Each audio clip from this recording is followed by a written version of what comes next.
بسم الله الرحمن الرحيم اللهم صل وسلم وبارك وأكرم وأنعم على سيدنا وحبيبنا ونبينا محمد وعلى آله وصحبه وسلم تسليما عدد ما احتى بعلمك وقد به قلمك وأحصاه كتابك وارض اللهم عن ساداتنا أبي بكر وعمر وعثمان وعلي وعن الصحابة أجمعين وعن التابعين وتابعهم بإحسان إلى يوم الدين أما بعد السلام عليكم ورحمة الله وبركاته à toutes et tous et bienvenue dans un nouvel épisode de notre série sur le bien-aimé prophète alayhi salatu salam, le 52e épisode de notre série. Un 52e épisode qui nous replonge pendant la période de Ramadan. Pourquoi je dis cela? Parce que nous sommes dans les 10 jours les plus importants qu'Allah Ta'ala a créés, les 10 jours de Dhul Hijjah. Ces 10 jours de Dhul Hijjah, ils sont même beaucoup plus importants que Ramadan. Et pourtant, ils sont souvent passés aux oubliettes, ils sont souvent passés en second plan. Et on résume que c'est Ramadan qui serait les jours les plus importants. Pourtant, selon la majorité des savants, il s'agit dans l'ordre. On dit qu'il y a les 10 jours de Dhul Hijjah, les 10 dernières nuits de Ramadan en premier, puis les 10 jours de Dhul Hijjah dans lesquels nous sommes à partir d'aujourd'hui, et puis ensuite les 20 autres jours de Ramadan, c'est-à-dire les 20 premiers jours de Ramadan. Et pourtant, on a mis Ramadan sur un piédestal et c'est normal, on a donné une grande importance à Ramadan et c'est normal, mais ce qui est un peu moins normal, ce qui n'est même pas du tout normal, c'est d'avoir oublié finalement Dhul Hijjah et de l'avoir négligé et laissé de côté. Ces 10 jours de Dhul Hijjah, ils sont souvent résumés à une seule nuit ou à la limite à 2 journées, la journée de Arafat et la journée de Eid al-Adha.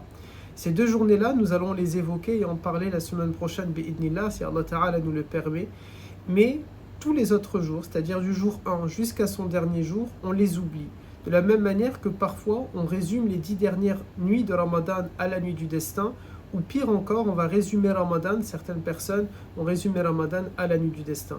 Pourtant, ces 10 jours sont les plus importants qu'Allah Tabaraka wa Ta'ala a créés. Certains ont même dit que c'est number one, c'est en premier lieu, même avant les 10 dernières nuits de Ramadan. Allah Azza wa Jal a juré sur ces nuits-là. Allah Azza wa Jal a juré sur les journées de Dhul Hijjah. En effet, Allah Tabaraka wa Ta'ala dit وَالضُّحَى وَلَيَالٍ عَشْرٍ. Allah Ta'ala va jurer sur les 10 jours. Vous savez que Allah Azza wa Jal jure sur ses créatures et nous jurons que sur le Créateur, sinon nous allons commettre al-halfu li ghayrillah, jurer sur autre que Allah Azza wa Jal, et c'est quelque chose que l'islam rejette.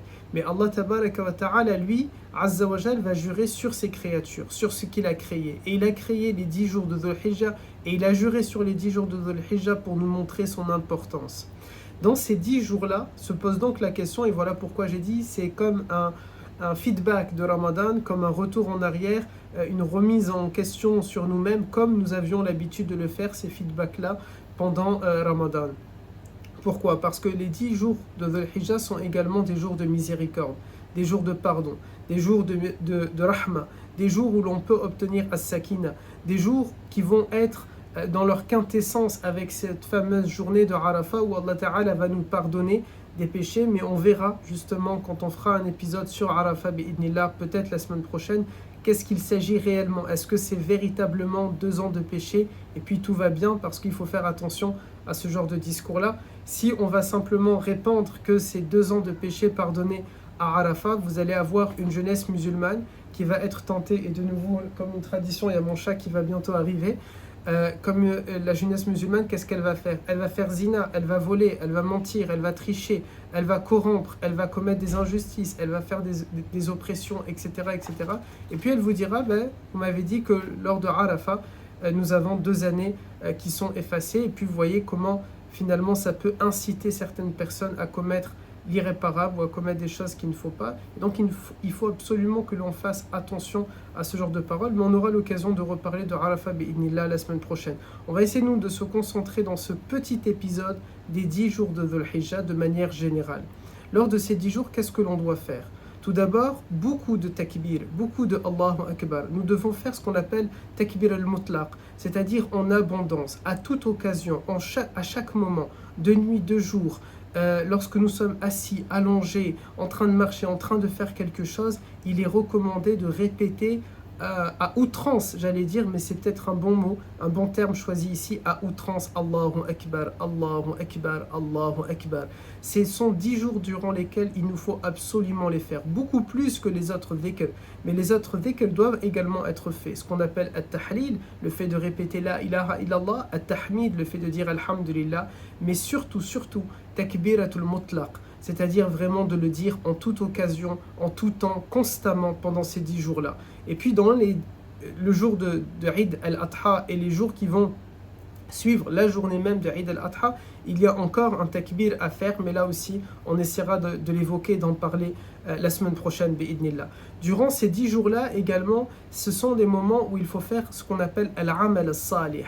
Nabi alayhi salatu salam nous a conseillé vivement, recommandé vivement de faire de bonnes actions. On l'a réduit les 10 jours de Dhul Hijjah au fait de jeûner. On l'a réduit au fait, pardon, il y a mon chat qui est venu, bismillah.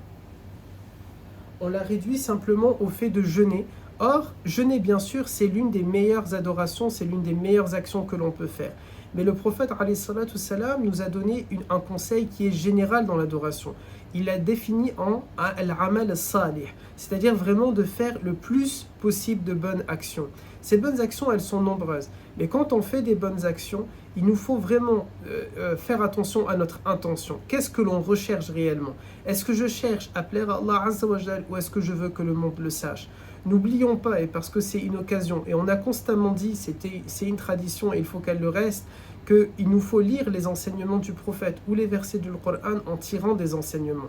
Lorsqu'on sait que dans notre religion, si jamais je vais répandre, bismillah, il est en train de faire ses griffes sur moi, si on est en train de faire une bonne action, l'idéal c'est de le garder secret, de ne pas le répandre à tout va. Or, on a tendance plutôt dans notre communauté, lorsqu'on va faire quelque chose, à en parler, à le dire, même si ce n'est pas pour se montrer, même si ce n'est pas pour s'y croire, même si on n'a pas ce sentiment-là. Il nous faut faire attention, car on ne sait pas l'intention, où est-ce qu'elle en est. Il nous faut donc véritablement faire attention à ça et profiter justement de ces 10 journées-là, je le dis pour moi-même bien sûr, profiter de ces 10 journées-là pour renouveler nos intentions, pour nous faire un point où est-ce qu'on en est vis-à-vis de notre amour à Allah Azza wa Jalla, vis-à-vis de notre attachement à l'islam, vis-à-vis de nos actions, pourquoi je prie, pourquoi je jeûne, qu'est-ce que je recherche, qu'est-ce que j'essaye de faire. Souvenez-vous de cette parole qu'on a eu l'occasion de dire ici à plusieurs reprises, la fameuse et magnifique parole de cette grande Rabi'a al-Adawiya, cette sainte, cette ascète de l'islam, qui disait « Ya Rab, Ya Allah, si jamais je t'adore par espoir de ton paradis, prive-moi de ton paradis. Et si je m'abstiens de te désobéir par crainte de ton enfer, alors mène-moi en enfer. Parce que si je t'adore, c'est parce que tu mérites d'être adoré. Et si je m'abstiens de te désobéir, c'est parce que tu mérites que je ne vais pas te désobéir. » Alors forcément, c'est un très haut niveau ici. On parle d'une ascète, d'une ahlillah, d'une proche de Allah Azza wa Jal. Mais voilà un cheminement et un chemin que l'on est censé pouvoir suivre. Ces 10 jours de Dhul Hijjah doivent également être l'occasion de faire ce qu'on appelle at-tazkiyatun nafs. Tazkiyatun nafs, lorsqu'on regarde la vie du prophète alayhi salatu salam, nous sommes maintenant dans 52 épisodes, donc à peu près 52 heures où nous avons évoqué la vie du noble messager. On va voir et on a vu que durant tout l'ensemble de sa vie, durant toutes les étapes, Nabi alayhi salatu salam en a profité pour purifier le cœur de ses compagnons. Et lui-même, Allah Azza wa Jalla l'a purifié dès la naissance avec ce qu'on a vu dans un épisode, l'ouverture de la poitrine. Et donc on voit à quel point Tazkiyatun Nafs est une part importante et primordiale de notre religion. Il nous faut avancer avec Tazkiyatun Nafs. Et profitons de ces 10 journées-là, de ces 10 jours de Dhul Hijjah, où Allah Tabaraka wa Ta'ala répond davantage à nos invocations, où les actes sont les plus aimés d'Allah Azza wa Jal durant ces 10 journées-là, de manière à se purifier, de manière à demander l'aide d'Allah Tabaraka wa Ta'ala pour corriger nos défauts. Quelles sont les maladies du cœur? C'est cette mauvaise haine, cette haine plutôt tout court, cette mauvaise jalousie, c'est l'avarice, c'est la méchanceté, c'est l'ingratitude, c'est le manque de reconnaissance, c'est le manque de loyauté. C'est toutes ces maladies-là qui sont en train finalement de nous pervertir, de nous éloigner d'Allah Azza wa Jal. Nous devons absolument profiter de toute occasion. Nous l'avions dit pendant Ramadan. Profitons de Ramadan pour les éliminer une après les autres. On n'arrivera pas, peut-être, certains seront plus doués que d'autres. Peut-être qu'on n'arrivera pas à éliminer toutes les maladies du cœur d'un bloc et en un seul moment. Mais ce sont ces différentes occasions. Ramadan pour éliminer 2, 3 ou une maladie du cœur. Les 10 jours de Dhul Hijjah pour en éliminer une autre et ainsi de suite. Le croyant est en train d'avancer. J'aime répéter à mes élèves que le croyant doit être à l'image d'une rivière, aussi petite soit-elle, un tout petit cours d'eau, peu importe. Parce que le cours d'eau, au moins il avance, même s'il est faible, même s'il est petit. Or le lac, parce que parfois le lac peut être un peu plus impressionnant, si vous allez au lac Léman ou à d'autres lacs autour d'Annecy par exemple, en France, eh bien on va se dire c'est magnifique, mais un lac, l'eau est stagnante, l'eau elle reste. Aussi beau soit le lac, le croyant ne doit pas être un lac. Le croyant doit plutôt être comme un océan, idéalement, comme une mer, idéalement, ou bien à la limite comme un cours d'eau, comme un fleuve, comme une rivière, parce qu'il est constamment en mouvement, constamment en action, constamment en train d'évoluer et de cheminer vers Allah Azza wa Jal. Aussi, durant les 10 jours de Dhul Hijjah, je regarde afin de ne pas oublier d'éléments. Il est aussi important, par exemple, de faire des adorations.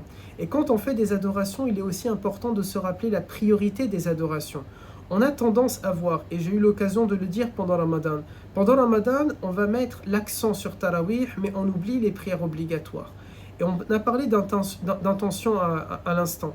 Vous avez par exemple, et ici je ne veux juger personne, mais simplement remettre les pendules à l'heure. On a tendance peut-être pendant Ramadan à entendre « je pars à la mosquée pour faire Tarawih ». Or, avant Tarawih, il y a une prière obligatoire qui s'appelle Salat al-Isha. Où est notre intention ? L'obligatoire a forcément plus d'importance et plus de valeur auprès d'Allah Azza wa Jal que les surérogatoires. On ne peut prétendre à l'amour d'Allah Tabaraka wa Ta'ala si on a négligé les obligations. Et donc, de la même manière, quand on est dans les 10 jours de Dhul Hijjah, il va y avoir les journées de jeûne de Arafat que nous aurons l'occasion de revoir. Il y aura Eid al-Adha que nous aurons l'occasion de revoir. Il y a plusieurs actes surérogatoires à faire à l'intérieur de ces 10 jours de Dhul Hijjah. Mais ils ne doivent pas prendre le dessus, le pas sur les actes qui sont obligatoires. Ainsi, les 5 prières sont nécessaires. Ainsi, le fait de faire l'istighfar est nécessaire. Parce que le prophète nous a vivement, presque rendu obligatoire de dire astaghfirullah.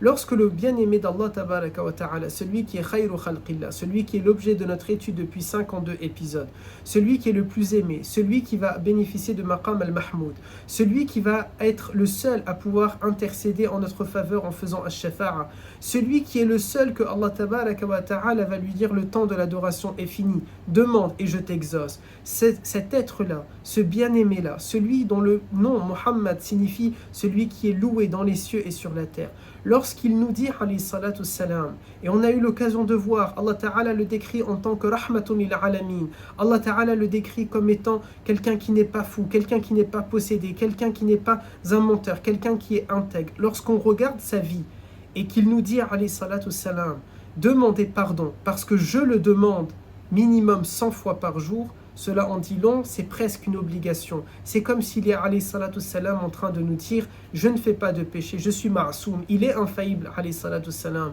et pourtant il demande 100 fois par jour astaghfirullah. Ça en dit long sur le fait que c'est une obligation. Les 5 prières, le fait de demander pardon, mais aussi le fait de faire salat ala nabi. Allah tabaraka wa ta'ala nous a demandé en disant ya ayyuhalladhina amanu, ô vous qui croyez. On pourrait le traduire par ô vous qui dites nous sommes des croyants. Sallu ala Allahumma salli alayka ya sayyidi ya Rasulallah. Allahumma salli alayka ya sayyidi ya Rasulallah. Ya ayyuhalladhina amanu. Wallahi, le verset en arabe il m'a échappé, si quelqu'un peut le mettre, mais en langue française, ô vous les croyants, Allah Ta'ala nous incite à prier sur le bien-aimé car il Azza wa Jal et les anges prient sur lui. Et donc si Allah Tabaraka wa Ta'ala, si les anges, cette assemblée de lumière, sont en train de prier sur le bien-aimé, nous, qui sommes les êtres à qui il a été envoyé, les êtres humains, nous, communauté musulmane qui appartenons à sa communauté, nous devrions également prier sur lui, alayhi salatu salam. Voilà quelques obligations que nous sommes censés œuvrer, que nous sommes censés faire dans notre vie de manière à nous rapprocher. Mais dans les 10 jours de Dhul Hijjah, en plus de faire ces actes-là qui ne sont pas une liste exhaustive de nos obligations, nous devrions aussi profiter de l'occasion pour faire des actes surérogatoires. C'est par exemple, et j'ai tendance à beaucoup insister sur ça, mais parce que j'y crois fermement et de manière acharnée, la prière de Tahajjud. Nous devrions être attachés à la prière de Tahajjud durant ces 10 journées-là, parce que ce sont les 10 jours les plus importants qu'Allah Tabaraka wa Ta'ala a créés. Toute l'année, nous devons faire cela. Allah Azza wa Jal parle de ceux qui s'arrachent. Allah Azza wa Jal dit ceux qui s'arrachent de leur lit, ceux qui vont véritablement sortir de leur lit. Si ma mémoire est bonne, il s'agit de Surat Sajda. Et quelle symbolique! Parce que Surat Sajda, c'est-à-dire la Surat de la prosternation. Donc c'est une surat qui fait référence à la prière. Et Allah Azza wa Jal, si là aussi ma mémoire est bonne, dans le verset 17 ou 16, mais à vérifier, Allah Tabaraka wa Ta'ala parle de ceux qui vont s'arracher de leur lit de manière à se lever et à ensuite aller prier. Il parle ici, il évoque ceux qui vont faire et pratiquer la prière de Tahajjud. Aussi, concernant les 10 jours de Dhul Hijjah, il y a, je suis en train de regarder que je n'oublie rien, c'est aussi l'occasion de faire, les savants nous disent, Khatam al-Qur'an. Al-Qur'an ne doit pas être un épiphénomène qui n'a lieu que pendant le Ramadan. Vous savez, il y a certaines religions qui ont réduit leurs livres à quelque chose, astaghfirullah, presque qui ne vaut rien. Et je me rappelle un épisode dans ma vie. J'étais jeune et je suis intervenu dans une église pour parler de l'islam. Et il y avait des jeunes, des adolescents à ce moment-là, peut-être j'avais une vingtaine d'années, il y avait des adolescents qui faisaient un cours de catéchisme. Et j'ai vu une des images, peut-être l'une des scènes qui m'a le plus choqué dans mon existence. Une des scènes qui m'a le plus heurté dans ma vie. Et pourtant, ce n'est pas quelque chose qui a lieu en théorie avec l'islam. Un groupe de jeunes qui fait un cours de catéchisme et au moment de la pause, ils n'ont pas trouvé d'autre chose à faire que de faire un foot avec leur livre, la Bible. Si c'était l'évangile, j'aurais pu dire Allah Azza wa Jal a révélé l'évangile, mais bon, il s'agit d'un évangile ici qui a été falsifié. Non, avec la Bible. Ils avaient la Bible et ils jouaient avec. Et c'est moi, en tant que musulman, en tant que croyant musulman, qui ai dû me lever, ramasser cette Bible-là et dire mais qu'est-ce que vous êtes en train de faire? C'est pas normal. Pourquoi vous êtes en train de faire ça? Et il y a peut-être, on n'arrivera pas à ce niveau-là, je l'espère pas, et que Dieu nous en préserve de voir ce genre d'image dans notre religion. Mais c'est quelque chose presque de pareil. Parce que dans notre religion, on a tendance à voir dans notre communauté un Coran qui est simplement posé en tant que décor. C'est un accessoire de décor à droite ou à gauche ou en bas de la télé. Le Coran est devenu un épiphénomène. De temps en temps, on va lire le Coran s'il y a la mort, s'il y a un décès, s'il y a une naissance, s'il y a un mariage, pour lire la Fatiha. Le Coran est devenu quelque chose qu'on va lire simplement, peut-être une ou deux ou trois sourates comme ça, et on va les recycler et les répéter à tout va et constamment en toute occasion. Le Coran, c'est la parole d'Allah Azza wa Jal. On ne peut pas voir Allah Azza wa Jal au moment où nous sommes en train d'échanger et de nous parler. On espère pouvoir le voir dans notre monde en étant de ceux qui seront permis de rentrer au paradis, de pouvoir le voir bi'idnillah. Mais aujourd'hui, on n'a rien d'autre que sa parole, Azza wa Jal. Nous n'avons que sa parole, Azza wa Jal, et celle de son bien-aimé, alayhi salatu salam. Et donc, il est important d'avoir un lien avec Al-Qur'an. Et ce lien avec Al-Qur'an, il ne doit pas être un épiphénomène qui se résume à ces quelques occasions que j'ai dit, ou bien à Ramadan, mais aussi en tout temps et en toute occasion. Profitons des 10 jours de Dhul Hijjah pour le faire. Les 10 jours de Dhul Hijjah également, c'est quoi? Ce sont les 10 jours du Hajj, les 10 journées du Hajj. En ce moment, et les pèlerins sont maintenant tous arrivés à Mecca. Même ceux qui étaient al-Madin al-Munawwara, autour du bien-aimé, vont quitter la ville pour se rendre maintenant à Mecca. Et vous allez avoir une concentration de près de 2 millions ou plus de croyantes et de croyants qui vont se concentrer dans les villes de Mecca. Dans ces moments-là, c'est beau et c'est magnifique de voir des TikTok, des réels sur Instagram, des shorts sur YouTube où nous sommes en train de voir ces scènes-là et elles peuvent nous émouvoir. Mais nous devons nous aussi nous connecter. Alors certes, nous ne sommes pas, sauf si vous me regardez depuis Mecca, mais en tout cas, ce n'est pas mon cas. Je suis ici à Montpellier. Je ne suis pas et probablement vous n'êtes pas sur place à Mecca, mais nous avons l'occasion tout de même et quand même de pouvoir vivre ce qu'ils sont en train de vivre. Parce que nous aussi, comme eux, nous allons nous plonger dans 10 journées d'adoration, 10 journées intenses, 10 journées où nous allons faire le takbir, 10 journées où nous sommes en train de faire un feedback de notre vie un état des lieux de qui sommes-nous, où est-ce qu'on en est dans notre religion. 10 journées où nous allons pouvoir évaluer nos péchés et comment les cesser et comment les arrêter au fur et à mesure. 10 journées où nous allons nous refocaliser sur l'essentiel en espérant qu'au bout de ces 10 journées-là, avec la miséricorde d'Allah Azza wa Jal, nous allons prendre goût à cette adoration-là, goût à l'istighfar, au fait de demander pardon, goût au fait de se lever le matin aux aurores pour prier, goût au fait de pouvoir se réformer et de pouvoir cheminer vers Allah Azza wa Jal et son bien-aimé de manière à les garder tout au long. Au terme de ces 10 journées-là, il y a un sacrifice. On aura l'occasion la semaine prochaine, bi'idnillah, de parler de Arafah et de Eid al-Adha.